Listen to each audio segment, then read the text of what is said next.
আজকের এই ভিডিওতে যে ডাটাগুলো আমরা শো করব বা যে ডাটাগুলো আমরা দেখাবো প্রত্যেকটা ডাটা 2018 বর্তমান সরকার প্রতিষ্ঠিত হওয়ার পর যে পে রিভিউ দেওয়া হয়েছে তার সাথে মিলিয়ে তৈরি করা হয়েছে, ফিক্সড পে স্যালারি সিস্টেমের সাথে মিলিয়ে তৈরি করা হয়েছে, রেগুলার পে স্কেলের সাথে মিলিয়ে তৈরি করা হয়েছে। রাজ্য সরকারের অধীনে groups A B C D ক্যাটাগরিতে শিক্ষক কর্মচারীর যে বেতন কাঠামো সেটাকে হুবহু ফলো করা হয়েছে। পাশাপাশি বর্তমান সময়ে যে 36% দিয়ে আছে, 36% দিয়ে অ্যাড করার পর নতুন স্যালারি কত দাঁড়াবে সেই বিষয়ে যথাযথ গুরুত্ব সহকারে আমরা তথ্য সহকারে দেখানোর চেষ্টা করছি এই ভিডিওতে। আমাদের কাছে কিছু কুইরি ছিল, কিছু কোশ্চেন ছিল যে ত্রিপুরা সরকার অধীনে চাকরি পেলে প্রথম মাসের স্যালারি কত হবে, প্রথম মাস ইন হ্যান্ড স্যালারি কত পাবো, কিছু চাকরি আছে ফিক্সড পে, কিছু চাকরি আছে রেগুলার পে স্কেল। আরেকটা কুইরি ছিল 3% দিয়ে তো হয়েছে, বর্তমানে 36% দিয়ে হয়েছে, 36% দিয়ে অ্যাড করার পর আমাদের স্যালারি কত দাঁড়াবে সেই বিষয়ে আমরা বিস্তারিত এই ভিডিওতে আলোচনা করব। এক এক ক্যাটাগরির পোস্ট নিয়ে আলোচনা করব, যেরকম নার্সিং অফিসার আমাদের স্বাস্থ্য দপ্তরে, জিআইবিটিতে গ্রুপ সি গ্রুপ ডি, শিক্ষকতা চাকরির কেউ পি প্রাইমারি টিচার পাবে, কেউ প্রাইমারি টিচার পাবে, টেট 1, কেউ টেট 2 পাবে, কেউ এসটিজিটি, কেউ এসটিপিজিটি পাবে, কেউ বা আমাদের ত্রিপুরা পুলিশ কনস্টেবল টিএসআরে নিয়োগ হচ্ছে, কেউ আইসিডিএস সুপারভাইজার, কেউ টিসিএস টিপিএস অফিসার আছে, বিভিন্ন ক্যাটাগরির পোস্ট আছে ত্রিপুরা সরকার অধীনে। প্রত্যেকটা ক্যাটাগরির পোস্টের স্যালারি আজকে আমরা জানার চেষ্টা করব। কোনো পোস্টে যদি স্যালারি মিস হয়ে যায় অবশ্যই কমেন্ট করে জানাতে পারেন যে কোন পোস্টে আপনি চাকরি করেন বা ওই পোস্টের চাকরিতে বেতন কত হতে পারে ইনিশিয়াল, সেটা আমরা তথ্য সহকারে কমেন্ট বা আলোচনা করার চেষ্টা করব। সবচেয়ে প্রথম যে পোস্ট নার্সিং অফিসার হেলথ ডিপার্টমেন্টের অধীনে, pay level 10 cell 1 gate pay 4200, initial যে বেসিক 34,700 কথা ছিল, কিন্তু ফুল বেসিক তো দেওয়া হবে না, ফিক্সড পেতে চাকরি, তাই তার 75% দেওয়া হবে। অর্থাৎ ইনিশিয়াল বেসিক যেখানে 34,700 কথা ছিল, যে নার্সিং অফিসার জয়েন করার পর আমাকে স্যালারি দেওয়া হবে 26,025 টাকা, অর্থাৎ বেসিকে প্রায় 8,000 টাকার মতো আমাকে কম দেওয়া হবে।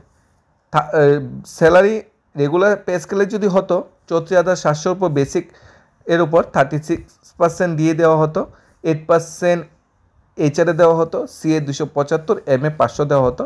অর্থাৎ একজন নার্সিং অফিসার হিসেবে ত্রিপুরা সরকার অধীনে জয়েন করলে আমার বেতন হওয়ার কথা ছিল 50,743 টাকা। যেহেতু ফিক্সড পে 75% বেসিকে 26,025 টাকা আমার বেসিক আসে, আর 26,025 টাকার উপর 36% দিয়ে 9,369 টাকা আসে। কোনো এইচআরএ, কোনো সিএ, কোনো এমএ বা আদার কোনো অ্যালাউন্স নেই। আমার ইনিশিয়াল স্যালারি হবে 35,394 টাকা। রেগুলার পে স্কেলের সাথে যদি আমরা ফিক্সড পে তুলনা করি প্রায় 15,000 টাকা প্রতি মাসে কম দেওয়া হচ্ছে একজন নার্সিং অফিসারকে প্রতি মাসে বেতন। নেক্সট, কনস্টেবল বা জেল পুলিশ বা ফায়ার সার্ভিসে যে নিয়োগগুলো হচ্ছে সেই নিয়োগের পে লেভেল 6 সেল 1 নিয়োগ হয়, grade pay 2100, scale of pay 20,700 থেকে 65,800। যেহেতু আরক্ষা দপ্তরের চাকরি, ফিক্সড পের কোনো গল্প এখানে নেই, 20,700 টাকা বেসিক, বর্তমানে 36% দিয়ে হবে। এই যে বেসিকটা এটা ইনিশিয়াল বেসিক, ঠিক আছে, ইনিশিয়াল স্যালারি। এখন আমি 10 বছর 15 বছর চাকরি করে নিয়েছি, আমার ইনিশিয়াল বেসিক তো আর 20,700 নয়, তাহলে 20,700 জায়গাতে আমাদের যে বেসিক বর্তমানে 30,000 বা 40,000 সেইটা বসালেই ওর ক্যালকুলেশন হয়ে যাবে। তার উপর 36% দিয়ে 8% এইচআরএ, আর সি আর এমএ কিন্তু 275 আর 500, এটা অ্যাড করে নিতে হবে। তাহলে ইনিশিয়াল স্যালারি হবে 30,583 টাকা পুলিশ কনস্টেবল যে জয়েন করলে। এখানে কিন্তু ড্যাশ অ্যালাউন্স, রেশন অ্যালাউন্স কিন্তু তার সাথে অ্যাড হবে।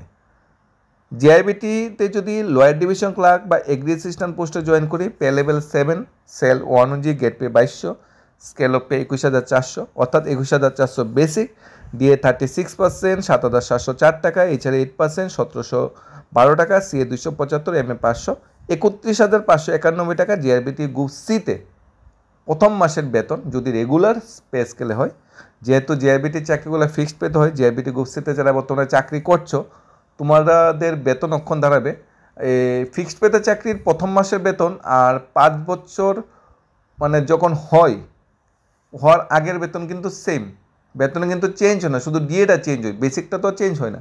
রেগুলার পে স্কেলে কিন্তু বছর বছর বেসিক চেঞ্জ হয়, ফিক্সড পেতে তো সেটা হয় না। অর্থাৎ তুমি 2 বছর আগে জেআইবিটিতে চাকরি পেয়েছো, বর্তমানেও চাকরি করছো, তোমার বেসিক কিন্তু সেই 16,050 টাকা, এটা কিন্তু আর বাড়েনি।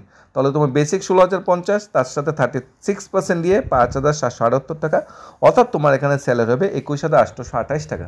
তার থেকে প্রফেশনাল ট্যাক্স, প্রভিডেন্ট ফান্ডের কিছু টাকা কেটে রাখা হবে, সেটা এখানে আলোচনা করার প্রয়োজনীয়তা মনে করিনি। কারণ প্রভিডেন্ট ফান্ডের টাকাটাও আমার, প্রফেশনাল ট্যাক্স যেটা কেটে টাকা হবে এটাও আমার। সরকার তো আমাকে 21,828 টাকা দিচ্ছে, সরকার কোষাগার থেকে কোন টাকাটা বেরোচ্ছে, আমার নামে কোন টাকাটা বরাদ্দ করা যাচ্ছে সে বিষয়ে আলোচনা করছি।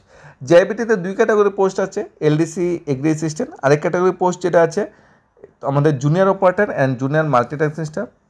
জুনিয়র অপারেটর, জুনিয়র মাল্টিটাস্কিং স্টাফের কিন্তু গেট পেটা একটু কম, বেসিকটা কিন্তু একটু কম, যেখানে এলডিসি বেসিক 21,400 আর এখানে জুনিয়র মাল্টিটাস্কিং বেসিক কিন্তু 20,700, অর্থাৎ কিছুটা অল্প পরিমাণ বেসিকে কিছু ডিফারেন্স আছে, যার জন্য ইনিশিয়াল স্যালারি হবে 21,114 টাকা ফিক্সড পেতে। জেআইবিটি গ্রুপ ডিতে যারা এই বছর চাকরি পেয়েছো, তোমাদের স্যালারি 23,815 হওয়ার কথা ছিল রেগুলার পে স্কেল দিয়ে এইচআরএ যোগ করে, কিন্তু সরকারের বর্তমানে যে চিন্তাধারা, সেই চিন্তাধারা ফিক্সড পে একটা অভিশাপই বলা চলে। অ্যাজ এ জেআইবিটি গ্রুপ ডিতে চাকরিতে জয়েন করলে আমাদের স্যালারি আমাকে 16,000 টাকা দেওয়া হবে না বেসিক, 75% 12,000 টাকা দেওয়া হবে, তার সাথে 36% দিয়ে 4,320, অর্থাৎ আমার ইনিশিয়াল স্যালারি হবে 16,320 এবং বর্তমান সময়ে ফিক্সড পেতে আমি 16,320 টাকাই কিন্তু বেতন পাবো। তারপর টিচিং পোস্টে যে ক্যাটাগরি পোস্টগুলো আছে, টিচিং শিক্ষক পদে, যেরকম post graduate teacher, post graduate টিচারের যে পে স্কেলটা সেন্ট্রালে 4800 গেট পে গ্রুপ বি ক্যাটাগরির পোস্ট হয়েছে, কিন্তু ত্রিপুরা রাজ্যে না গ্রুপ বি ক্যাটাগরি দেওয়া হচ্ছে, দেওয়া হচ্ছে গ্রুপ সি ক্যাটাগরি। কেন্দ্রীয় সরকারের প্রাইমারি টিচার যে স্কেল, প্রাইমারি টিচার যে বেতন, সেটা ত্রিপুরার পোস্ট গ্রাজুয়েট টিচারদের দেওয়া হচ্ছে। এও পুরোপুরি দেওয়া হচ্ছে না, 5 বছর ফিক্সড পেতে রাখা হচ্ছে। পোস্ট গ্রাজুয়েট টিচারের বেতন 50,743 টাকা হওয়ার কথা ছিল, বেসিক 34,700 উপর ধরে, কিন্তু আমাকে তো বেসিক এত দেওয়া হচ্ছে না, আমাকে তো এমএ দেওয়া হচ্ছে না, সিএ আর অন্যান্য এইচআরএ তো দেওয়া হচ্ছে না, তাই আমার ন্যূনতম প্রথম মাসে বেতন হয়ে দাঁড়াচ্ছে 35,394 টাকা। অর্থাৎ একজন পোস্ট গ্রাজুয়েট টিচার প্রায় 15,000 টাকা বেতন প্রতি মাসে কম পাচ্ছে ফিক্সড পে অবস্থায়। এটা প্রথম বছর 15,000 টাকা কম, এরপরের বছর ব্যবধানটা একটু বাড়বে, কারণ নিয়মিত স্কেলে বছর বছর ইনক্রিমেন্ট হয়, ফিক্সড পে তো সেটা হয় না। গ্র্যাজুয়েট টিচার বা টেট টুর মাধ্যমে যারা চাকরি পাচ্ছে বা এসটিজিটি যারা চাকরি পাচ্ছে, যেটা grade pay 800, basic 27,300, salary per month 40,087 হওয়ার কথা রেগুলার পে স্কেলে, কিন্তু যেহেতু আমাকে রেগুলার দেওয়া হচ্ছে না, ফিক্সড পেতে দেওয়া হচ্ছে, আমার বেসিক হবে 27,846 টাকা। অর্থাৎ একজন গ্র্যাজুয়েট টিচার প্রায় প্রতি মাসে 12 থেকে 13,000 টাকা কত বেতন কম পাচ্ছে ফিক্সড পের বঞ্চনার জন্য। আন্ডার গ্রাজুয়েট টিচার বা প্রি প্রাইমারি টিচার যে শিক্ষক, প্রি প্রাইমারি টিচার এই বেতন এর স্যালারি স্ট্রাকচারটা নিম্নরূপ। পে লেভেল 7 সেল অ্যান্ড 1 অনুযায়ী গেট পে 2200। এলডিসির যে স্যালারি, এলডিসি ক্লারিক্যাল পোস্টের যে স্যালারি, এই স্যালারির সাথে আন্ডার গ্রাজুয়েট টিচার যে স্যালারি, দুইটা কিন্তু সেম। সেন্ট্রালে আন্ডার গ্রাজুয়েট টিচারের গেট বেসিক যেটা মানে আমাদের গেট পে যেটা 4200, আর ত্রিপুরাতে সেটা মাত্র 2200, এবং কিন্তু ফিক্সড পেতে 75% দেওয়া হবে 16,050, আর ইনিশিয়াল স্যালারি 21,818 টাকা, যেটা হওয়ার কথা ছিল 21,591, অর্থাৎ প্রতি মাসে 10,000 টাকা একজন প্রাইমারি টিচার কম পাচ্ছে বা প্রি প্রাইমারি টিচার কম পাচ্ছে। কেন্দ্রীয় সরকার অধীনে মানে টিচিং পোস্টের যে পোস্টগুলো সবটি গ্রুপ বি ক্যাটাগরির, কেন্দ্রীয় সরকারের অধীনে 4200 যে গেট পে সেটাও গ্রুপ বি, 4600 গেট পে সেটাও গ্রুপ বি, এবং 4800 যে গেট পে সেটাও গ্রুপ বি। কিন্তু ত্রিপুরা যে টিচিং পোস্টের যে মানে স্ট্রাকচারটা, এটা গ্রুপ সি ক্যাটাগরিতে দেওয়া হচ্ছে এবং ফিক্সড পেতে দেওয়া হচ্ছে।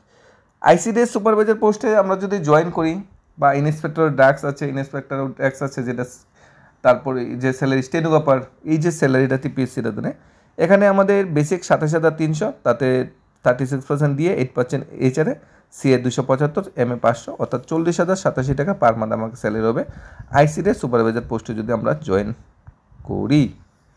Next, child development project officer, টিপিএসসির অধীনে যদি আমরা চাকরি পাই, এখানে 47,600 আমাদের প্রথম মাসের বেতন, এটা group B gazetted post, DA HRA MA সব কিছু মিলে 68,000 প্লাস আমাদের পার মান্থ স্যালারি হবে। আইসিডিএস সুপারভাইজার, এগ্রিকালচার অফিসার এবং চাইল্ড ডেভেলপমেন্ট প্রজেক্ট অফিসার এবং ডিগ্রি ইঞ্জিনিয়ার, যে নিয়োগ যদি হয় ত্রিপুরা সরকারের অধীনে ৬৮,০০০ প্লাস প্রথম মাসের বেতন হবে, রেগুলার পে স্কেলের চাকরি।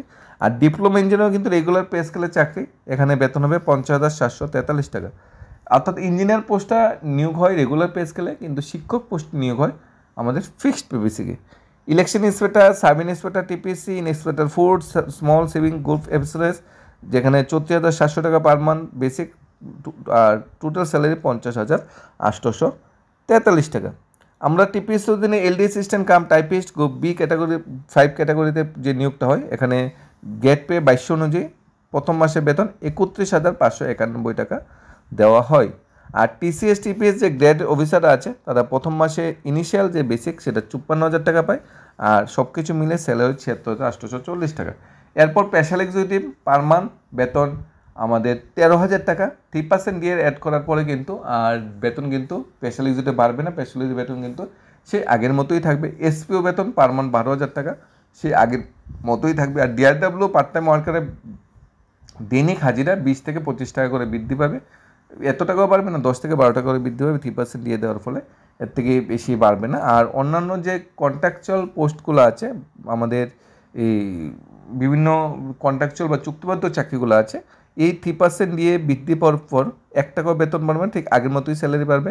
তা এনএচআরএম হোক, তা আমাদের রুরাল ডেভেলপমেন্ট হোক, কিংবা আমাদের স্বাস্থ্য দপ্তরের হোক, কিংবা সর্বশিক্ষা শিক্ষক হোক, কিংবা রেগা কর্মচারী হোক, এখানে অঙ্গনওয়াড়ি ওয়ার্কার হেল্পার হোক, কিংবা আমাদের স্বাস্থ্য দপ্তরের আশাকর্মী হোক, রেগা কর্মচারী হোক, এখানে 3% দেওয়ার ফলে কিন্তু তাদের বেতন বৃদ্ধি পাবে না, তাদের বেতন আগের মতোই থাকবে।